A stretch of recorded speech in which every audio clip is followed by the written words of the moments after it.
السلام علیکم معزز ناظرین۔ عیسائی دنیا جسے رچرڈ شیر دل کہہ کر پکارتی اور فخر کرتی تھی، اور جسے وہ یورپی ملکوں نے اپنی افواج کی سربراہی سونپ کر فلسطین کی جنگ میں صلاح الدین ایوبی کے مقابلے میں لا کھڑا کیا تھا، اسی بادشاہ رچرڈ کا قاصد صلاح الدین ایوبی کے سامنے سر جھکائے کھڑا تھا۔ اس کے چہرے پر طز بز تھا۔ وہ اپنے بادشاہ رچرڈ کی طرف سے ایک ایسا پیغام لے کر آیا تھا جس کے بارے میں اس کا دل کہہ رہا تھا کہ مسلمانوں کا بادشاہ اس کا مثبت جواب نہیں دے گا۔ سلطان صلاح الدین ایوبی نے بادشاہ رچرڈ کا پیغام پڑھا اور قاصد پر ایک نگاہ ڈالی جس کی گھبراہٹ میں مزید اضافہ ہو گیا۔ انہوں نے قاصد کی ذہنی حالت بھانپ لی تھی اور مسکراتے ہوئے نرم لہجے میں جواب دیا، بادشاہ رچرڈ سے کہہ دیجئے کہ ہمیں ان کی درخواست منظور ہے۔ ہم اپنے فوجی کمانڈر کو ابھی حکم بھجوا دیتے ہیں۔ ہمیں یقین ہے کہ 7 روز تک مکمل جنگ بندی کی عارضی معاہدے پر خود شاہ رچرڈ اور ان کی افواج بھی پوری طرح عمل کریں گے۔ صلیبی افواج کی طرف سے کوئی چھیڑخانی ہوئی تو پھر ہم یہ درخواست رد کر دیں گے۔ سلطان صلاح الدین ایوبی نے قاصد کے سراپے کا بھرپور جائزہ لیتے ہوئے کہا، ہماری طرف سے شاہ رچرڈ کو مبارکباد پیش کر دیں کہ وہ ایک اہم فریضے سے سبکدوش ہو رہے ہیں۔ قاصد کے چہرے کا اضطراب دور ہو چکا تھا۔ وہ سوچ بھی نہیں سکتا تھا کہ مسلمانوں کا سلطان اتنا فیاض بھی ہوگا۔ دل ہی دل میں وہ یہ بھی سمجھتا تھا کہ اگر ایسی درخواست سلطان صلاح الدین ایوبی کی طرف سے بادشاہ رچرڈ کی خدمت میں پیش کی جاتی تو وہ اسے حقارت سے ٹھکرا دیتا، بلکہ اسے سارے دربار میں سنا کر اس کا مذاق اڑاتا۔ سلطان صلاح الدین ایوبی نے رچرڈ کی درخواست قبول کر کے فیاضی کا ایسا ثبوت پیش کیا تھا جس کا تصور بھی اس عیسائی قاصد کے لیے محال تھا۔ شاہ رچرڈ اپنی بیٹی ماریا کی شادی کرنا چاہتا تھا۔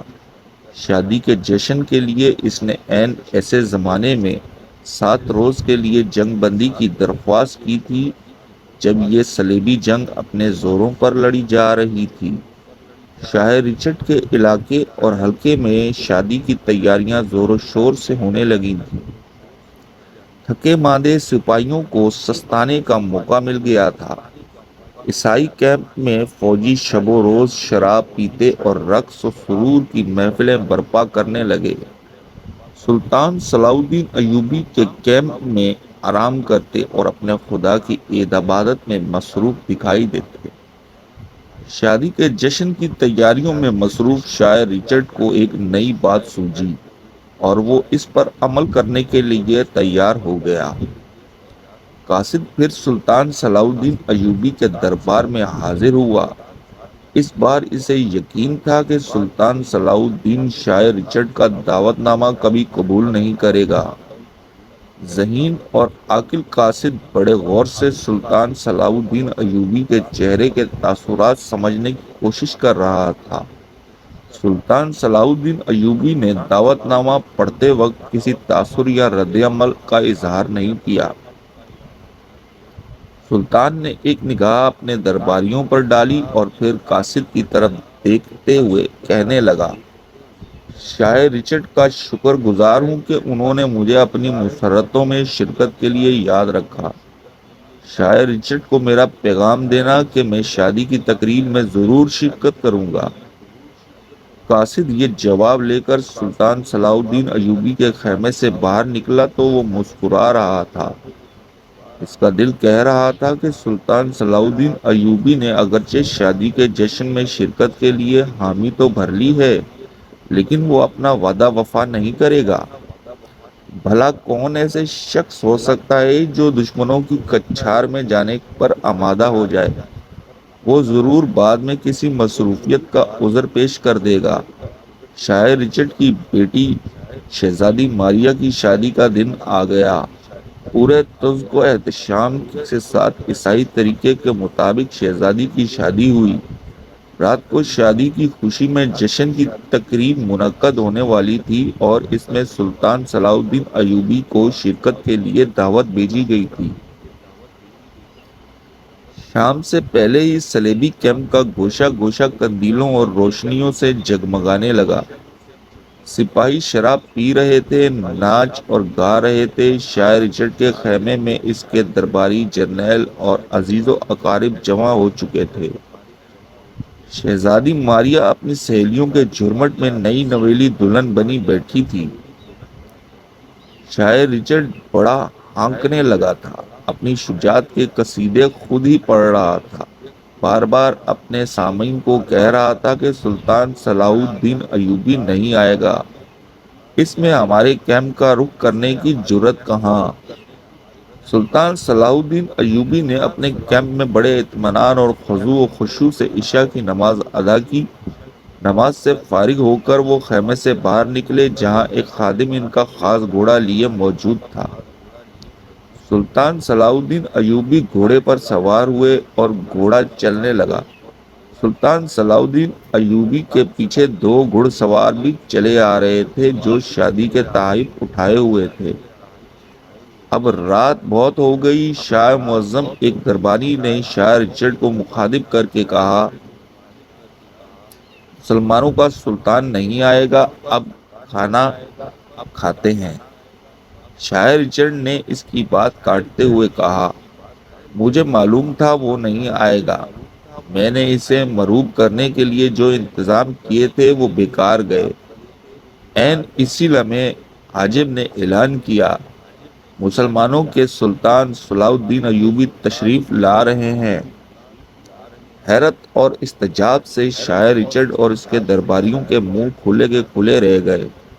شاعر رچرڈ اپنی حیرت اور بوکھلاہٹ پر قابو پانے کی کوشش کرتے ہوئے باہر کی طرف لپکا۔ تھوڑی دیر بعد سلطان صلاح الدین ایوبی اپنے دو خدمت گزاروں کے ساتھ خیمے میں داخل ہوا۔ خادموں نے تحائف اٹھا رکھے تھے۔ یہ تحائف سلطان ایوبی نے نئی دلہن شہزادی ماریا کو پیش کیے۔ اس کے فوراً بعد دونوں خادم خیمے سے باہر چلے گئے۔ شاعر رچرڈ کا خیمہ، جو اس تقریب کے لیے بہت سجایا سنوارا گیا تھا، جس سے شاعر رچرڈ کی شان و شوکت کا اظہار ہوتا تھا، سلطان صلاح الدین ایوبی نے اسے ایک نظر دیکھا اور پھر اس میں کوئی دلچسپی باقی نہ رہی۔ عیسائی سردار، جرنیل اور اکابرین حیرت سے اس شخص کو دیکھ رہے تھے جس کے خلاف وہ لڑ رہے تھے، اور وہ کمال بے نیازی سے اکیلا ان کے درمیان بیٹھا تھا۔ اسے کسی قسم کے خوف اور خطرے کا احساس تک نہ تھا۔ سلطان صلاح الدین ایوبی کی یہ بے نیازی، مردانہ وقار شاعر رچرڈ کو کھٹکنے لگا۔ اس نے سلطان صلاح الدین ایوبی سے کہا، آپ کے جنگ سے دستبردار ہونے کا وقت آ گیا ہے۔ مگر کیوں؟ سلطان صلاح الدین ایوبی نے کمال سادگی سے پوچھا۔ وہ اس لیے کہ یروشلم پر عیسائیوں کا حق ہے، یہ ہمارا مقدس مقام ہے۔ پھر ساری دنیا کے عیسائی یروشلم کے لیے سر دھڑ کی بازی لگائے ہوئے ہیں، آپ جیت نہیں سکیں گے اور بلا وجہ مسلمان سپاہیوں کی موت کا باعث بنیں گے۔ سلطان صلاح الدین ایوبی کا چہرہ بے تاثر تھا، وہ کسی بات سے اثر نہیں لے رہے تھے۔ انہوں نے بڑے وقار سے جواب دیا، شاعر رچرڈ، یہ بحث بیکار ہے۔ یہ خوشی کا موقع ہے، فلسطین کا فیصلہ میدان جنگ میں ہوگا۔ اس کے سوا اس مسئلے کا کوئی اور حل نہیں۔ چند روز میں فیصلہ ہو جائے گا کون جیتتا ہے اور کون ہارتا ہے۔ سلطان صلاح الدین ایوبی کی اس مسکت جواب نے شاعر رچرڈ کو یہ موضوع بدل دینے پر مجبور کر دیا۔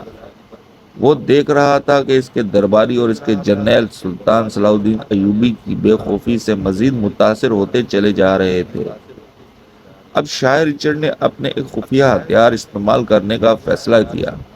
اس نے بعض ماہر سپاہیوں کو خاص جنگی کرتب دکھانے کے لیے تیار کیا تھا۔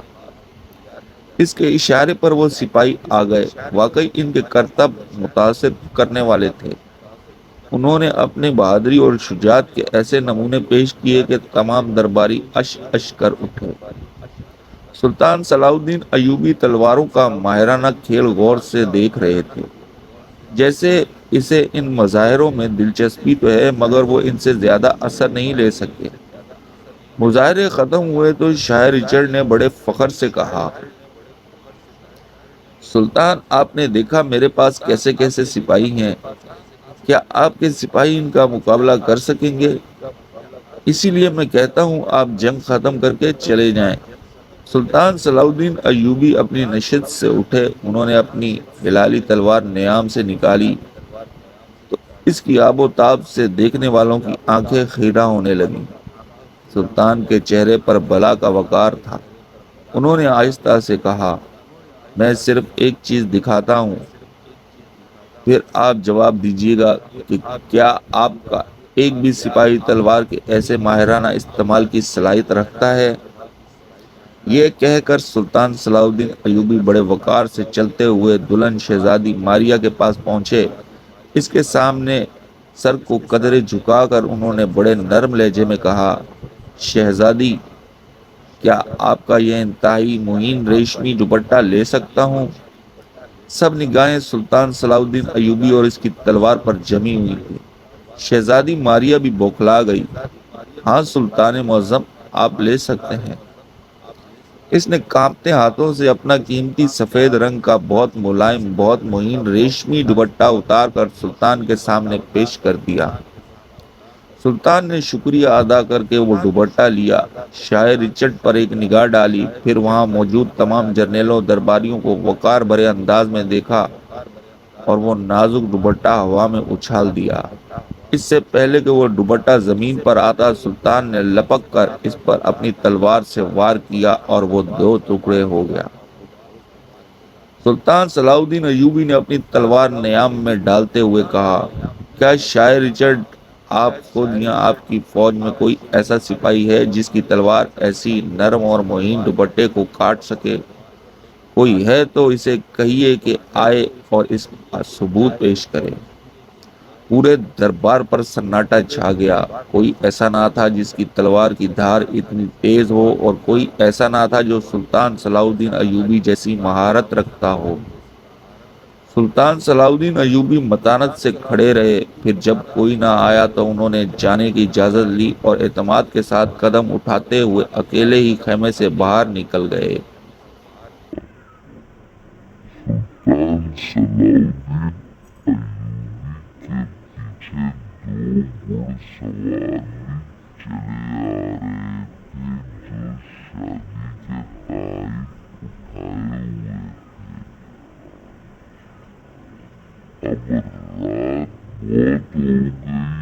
سوار بھی چلے آ رہے تھے جو شادی کے تحائف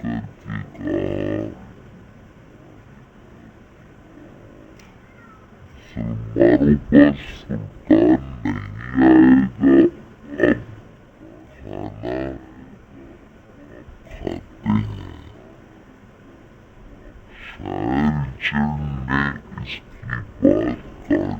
ہوئے تھے۔ اب رات بہت ہو گئی۔ شاہ معظم ایک درباری نے شاہ رچرڈ کو مخاطب کر کے کہا، مسلمانوں کا سلطان نہیں آئے گا، اب کھانا کھاتے ہیں۔ شاہ رچرڈ نے اس کی بات کاٹتے ہوئے کہا، مجھے معلوم تھا وہ نہیں آئے گا، میں نے اسے محروم کرنے کے لیے جو انتظام کیے تھے وہ بیکار گئے۔ عین اسی لمحے حاجم نے اعلان کیا، مسلمانوں کے سلطان صلاح الدین ایوبی تشریف لا رہے ہیں۔ حیرت اور استعجاب سے شاہ رچرڈ اور اس کے درباریوں کے منہ کھلے کے کھلے رہ گئے۔ شاہ رچرڈ اپنی حیرت اور بھوکھلاہٹ پر قابو پانے کی کوشش کرتے ہوئے بار کی طرف لپکا۔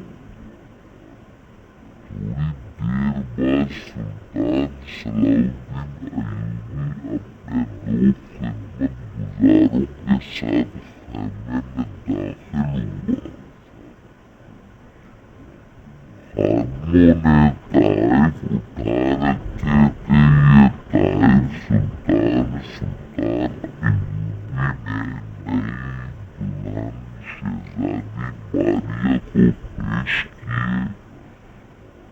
اس کے فوراً بعد دونوں خادم خیمے سے باہر چلے گئے۔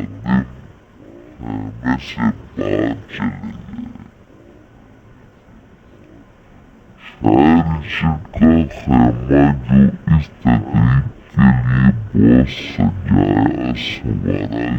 تھا، جس سے شاعر کی شان و شوکت کا اظہار ہوتا تھا،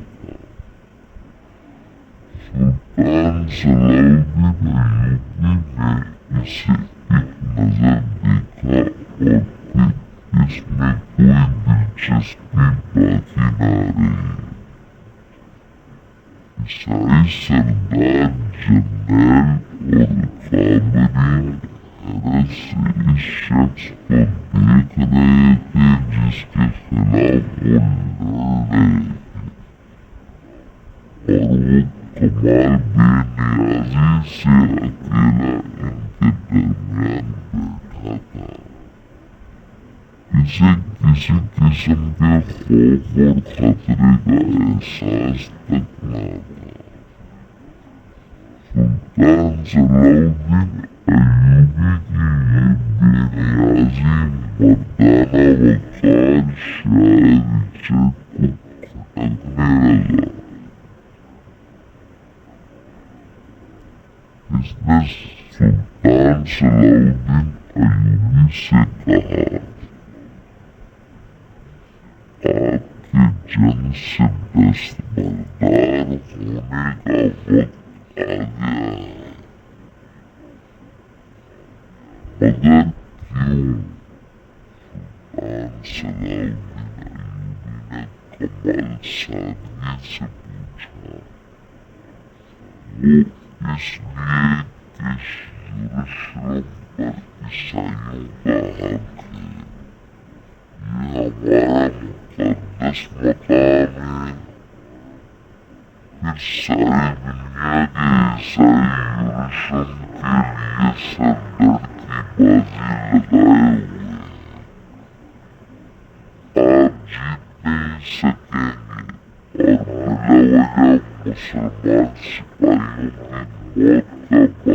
الدین ایوبی کا چہرہ بے تعصب تھا، وہ کسی بات سے اثر نہیں لے رہے تھے۔ انہوں نے بڑے وقار سے جواب دیا، شاعر جن یہ بحث بیکار ہے، یہ خوشی کا موقع ہے، فلسطین کا فیصلہ میدان جنگ میں ہوگا۔ اس کے سوا اس مسئلے کا کوئی اور حل نہیں، چند روز میں فیصلہ ہو جائے گا کون جیتتا ہے اور کون ہارتا ہے۔ سلطان صلاح الدین ایوبی کی اس مسکت جواب نے شاعر جن کو یہ موضوع بدل دینے پر مجبور کر دیا۔ وہ دیکھ رہا تھا کہ اس کے درباری اور اس کے جرنیل سلطان صلاح الدین ایوبی کی بے خوفی سے مزید متاثر ہوتے چلے جا رہے تھے۔ اب شاعر جن نے اپنے ایک خفیہ ہتھیار استعمال کرنے کا فیصلہ کیا۔ اس نے بعض ماہر سپاہیوں کو خاص جنگی کرتب دکھانے کے لیے تیار کیا تھا۔ اس کے اشارے پر وہ سپاہی آ گئے، واقعی ان کے کرتب متاثر کرنے والے تھے۔ انہوں نے اپنی بہادری اور شجاعت کے ایسے نمونے پیش کہ تمام درباری اشکر سلطان صلاح الدین ایوبی تلواروں کا ماہرانہ کھیل غور سے دیکھ رہے تھے، جیسے اسے ان مظاہروں میں دلچسپی تو ہے مگر وہ ان سے زیادہ اثر نہیں لے سکے۔ مظاہرے ختم ہوئے تو شاعر جیل نے بڑے فخر سے کہا، سلطان آپ نے دیکھا میرے پاس کیسے کیسے سپاہی ہیں، کیا آپ کے سپاہی ان کا مقابلہ کر سکیں گے؟ اسی لیے میں کہتا ہوں آپ جنگ ختم کر کے چلے جائیں۔ سلطان صلاح الدین ایوبی اپنی نشست سے اٹھے، انہوں نے اپنی فلانی تلوار نیام سے نکالی، اس کی آب و تاب سے دیکھنے والوں کی آنکھیں خیرہ ہونے لگیں۔ سلطان کے چہرے پر بلا کا وقار تھا، انہوں نے آہستہ سے کہا، میں صرف ایک چیز دکھاتا ہوں، پھر آپ جواب دیجیے گا کہ کیا آپ کا ایک بھی سپاہی تلوار کے ایسے ماہرانہ استعمال کی صلاحیت رکھتا ہے؟ یہ کہہ کر سلطان صلاح الدین ایوبی بڑے وقار سے چلتے ہوئے دلہن شہزادی ماریہ کے پاس پہنچے۔ اس کے سامنے سر کو قدرے جھکا کر انہوں نے بڑے نرم لہجے میں کہا، شہزادی کیا آپ کا یہ انتہائی مہین ریشمی دوپٹہ لے سکتا ہوں؟ سب نگاہیں سلطان صلاح الدین ایوبی اور اس کی تلوار پر جمی ہوئی تھی۔ شہزادی ماریہ بھی بوکھلا گئی۔ ہاں سلطان معظم، آپ لے سکتے ہیں۔ اس نے کانپتے ہاتھوں سے اپنا قیمتی سفید رنگ کا بہت ملائم بہت مہین ریشمی دوپٹہ اتار کر سلطان کے سامنے پیش کر دیا۔ سلطان نے شکریہ ادا کر کے وہ دوپٹہ لیا، شاعری چٹ پر ایک نگاہ